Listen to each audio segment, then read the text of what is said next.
Alright, so about a year ago, I made a video on how to make a fully fledged FNAF custom system in Minecraft. Since then, I said I would, in the future, make a cam stall strategy, so that is what I'm going to do today. Now, I have made a few updates to this world since then. First of all, are these two items called on and off. These are really quite simple, actually. They are just to enable and disable the cameras. Well, camera in my case, because there's only one camera and it's right in this corner. Second off, we have this animatronic called this armor stand called Cam, and his job is basically to be a sensor for or a detector the uh, for the strategy to work. He'll basically be the backbone to this entire strategy. So let's start building. Let's start coding or whatever the hell. So first of all, let me just expand this. What you want to do, execute as @e name equals cam. Now, you don't have to use the name cam. You could use like a number, you could use like room initials, you could do like cam1, cam2, etc. At self run test4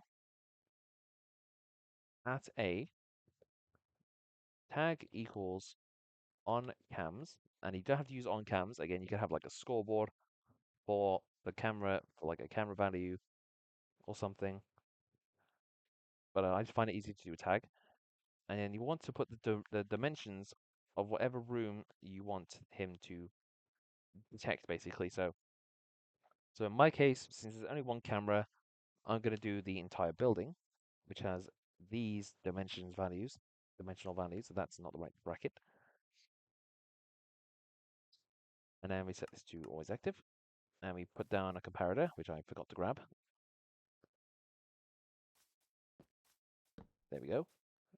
Now the next thing you want to do is you actually want to put down a second block that does the exact same thing, but it needs to test for the animatronic instead.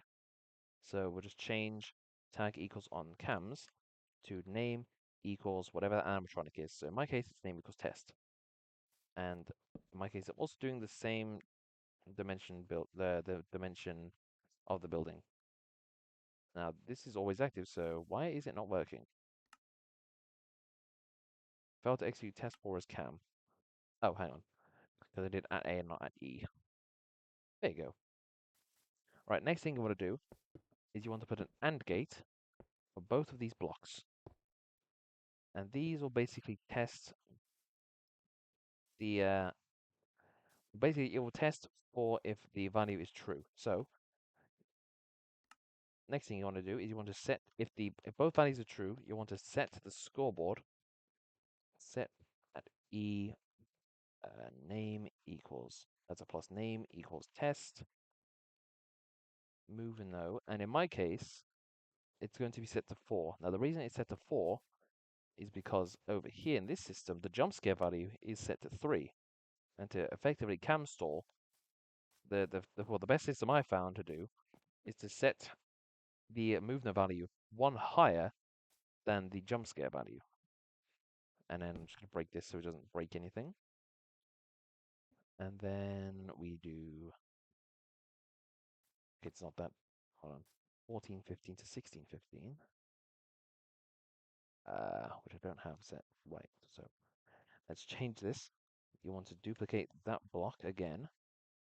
And in my case, I'm just going to make it so if you look at him on the cameras at all, he'll always go back to his starting position. So set the movement back to 0. Put the torch there so it doesn't break anything again. And now, if I activate the system, let's just make it activate on first tick. Now he should have moved. Now if I look at him on the cameras, he shouldn't move. And there you go. As you just saw, since he's on the max AI value he can be, he's guaranteed to move. But now I'm looking at him on the cameras, he's stuck. He cannot move at all. And because it's always taking him back to his starting position, when you look at him on the cameras, if I wait for him to get to the door, um, can you go to the door, mate? Okay, hold on. Maybe. Okay, what have I done? What's wrong here? Um, No, I don't. I don't want to do that. Hold on. Hang on a second. Um.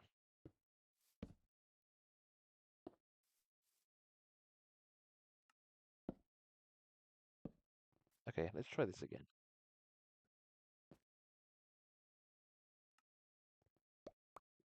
Moved. Okay, there we go. There we go. Now he's moved back. Not sure what the problem was there. Probably it might have been because that redstone torch wasn't actually being powered off or something. I don't know. I'm not sure. If I let him get to the door, use the camera, and then turn off the camera, he'll just get all back over there. Now, usually what I do with cam stall animatronics is I make them immune to the doors. So if I was to close the door on test and he wasn't stalled by the door, which this system, well, this system still uses the old framework, so he's going to be stalled by the door anyway. But if he wasn't stalled by the door, he would still get in the office even though the door was closed. But again, it's using the old framework, so it's going to stall him, or it's going to stop him from attacking again. So, and that's pretty much it for this system. So to recap, detect armor stand cam will detect if the animatronic test is in the building, which is always going to be true, and if the player currently has the on-cams tag or is looking on the cameras. The AND gate will wait for both of these to be true. It will turn off both these redstone torches, which will turn on this redstone torch, which will turn off this redstone torch, and set the move no value for the animatronic above the maximum, so they can't move. And then as soon as you go off the cameras, this will be set to false, turning off this redstone torch, turning on this redstone torch, and setting the move no back to 0, or whatever you want it to be. Like maybe you could have them like backtrack when you look at the camera or something. But that is a pretty simple speedrun explanation on how to make a cam stall strategy in Minecraft, or a cam stall system. I'm just going to look at the camera, so Tess will no longer be able to move. As I say, thank you very much for watching this video. Leave a comment what other tutorial you'd like to see me do next, and I'll see you in the next video.